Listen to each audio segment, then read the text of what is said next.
Hello and welcome on into my studio. My name is Danielle Turner Lawrence and I'm excited to be able to share this clay project with you.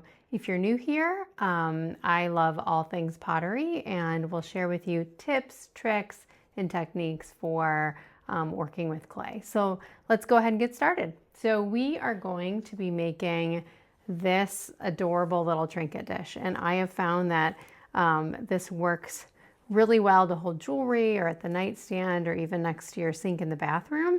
And importantly, I found that these sell really well at craft markets. So let's go ahead and get started, and I will show you all of the different things that you need to be able to make this, and we'll even talk about glazing. All right, so in order to make this, we need a couple different things. We need clay, and I use B-Mix 5. It is a porcelainous stoneware. I find that it works really well to hand build with, as well as to use on the wheel. You will also need a handful of other things. So to get this shape and texture, I actually use a plastic PVC coaster that I got off of Amazon. You can get these also at your local craft store. You'll need a rolling pin. You'll need a simple needle tool, a sponge. This is my maker's mark. And then also a red rubber rib to smooth your texture. And then you will also need something to be able to shape this over. Now there's a couple different ways that you can make that shape. You can simply use a styrofoam ball. That's cheap and easy. I myself have actually thrown a small bowl and actually curved it rounded on the back, and then I bisque fired it, and I use that as my mold. So this works really well, but if you don't have this, anything rounded will work. If you're really fancy, you might have one of these anvils that you can actually also drape this over. All right. And then we will talk about glazing once we get to the end of the project. So let's go ahead and get making.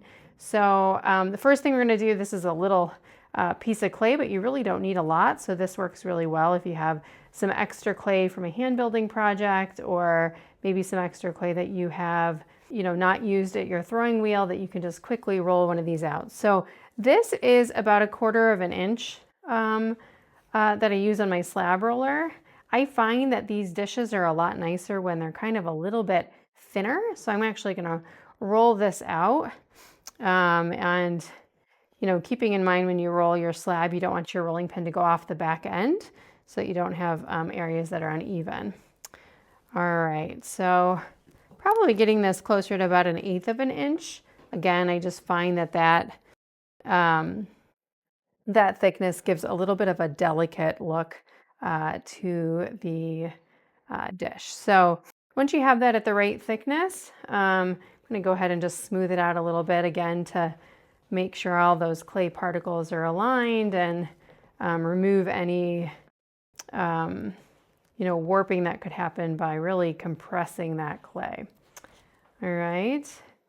And then I'm not sure if I can get 2 of this out of this, but we'll at least get this one. So let me just go ahead and actually I'm going to take my coaster. This is actually a coaster, and I'm going to actually roll it into the clay. So just really kind of working it in there. I want to make sure that I really get that texture that's on the other side. So the first thing I actually do is I make sure I release the clay from the board, because as I am rolling that in, it's really sticking to this board, and I don't want to have to try to pry it up once I've cut it out. So always want to make sure I release that clay. And then I'm going to just take my needle tool. I'm going to hold it at a 90-degree, upright. And I'm going to go ahead and cut out kind of the rough shape of this coaster. I'm actually not getting into those grooves yet, because I find it works a lot better to do that when you have kind of the smaller piece. Let me put that aside. I can use that later. And then I'm going to take and I'm going to go in and I'm going to do those areas where I need to kind of carve out that clay.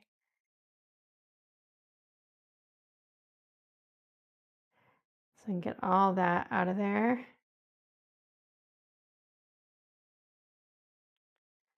Again, keeping that needle tool upright so you're not cutting at a bevel.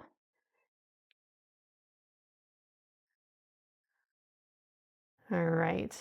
Then after I feel like I've gotten that sufficiently cut out, and it doesn't need to be perfect, but it is nice to kind of get rid of some of those clay crumbs, I'm going to flip it over and I'm going to take a sponge, very gently moistened sponge, doesn't really have a lot of water, and I'm just going to smooth those edges.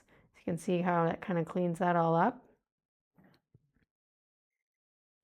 All right. So again, really smoothing those edges, making sure I'm really kind of pressing down on the dish there. All right, so once I have that, and you can see all of those edges are really well smoothed, I'm going to go ahead and I'm going to pull back this coaster. Now I want to make sure I don't bend the clay, so I oftentimes put this flat and then bend the coaster back. And you can see just what a beautiful impression it makes. And then I'm going to kind of clean up those grooves in there, and then I'm going to go around and clean up the edges. Again, just kind of making sure that it doesn't have any crumbs or sharp edges. You'll also be able to kind of clean this up at the end.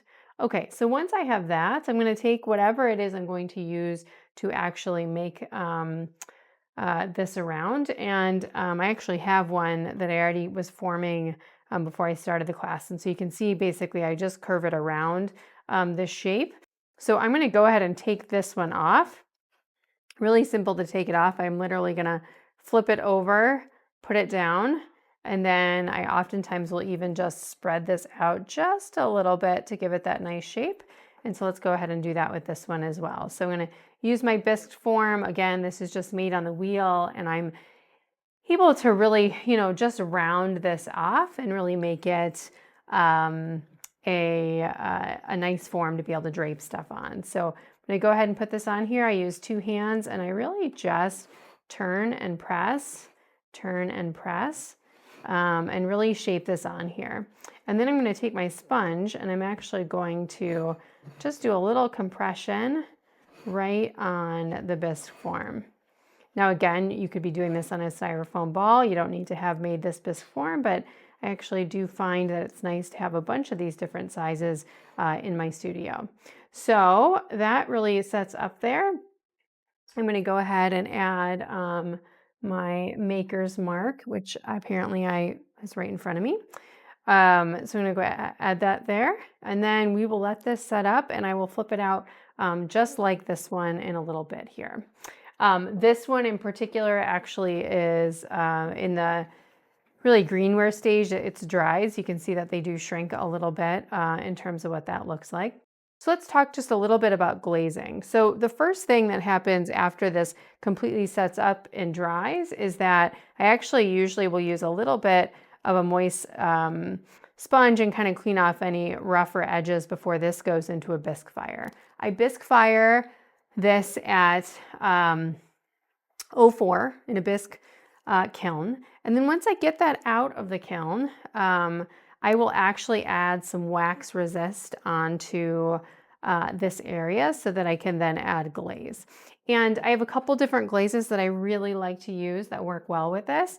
I find really kind of all of the variations of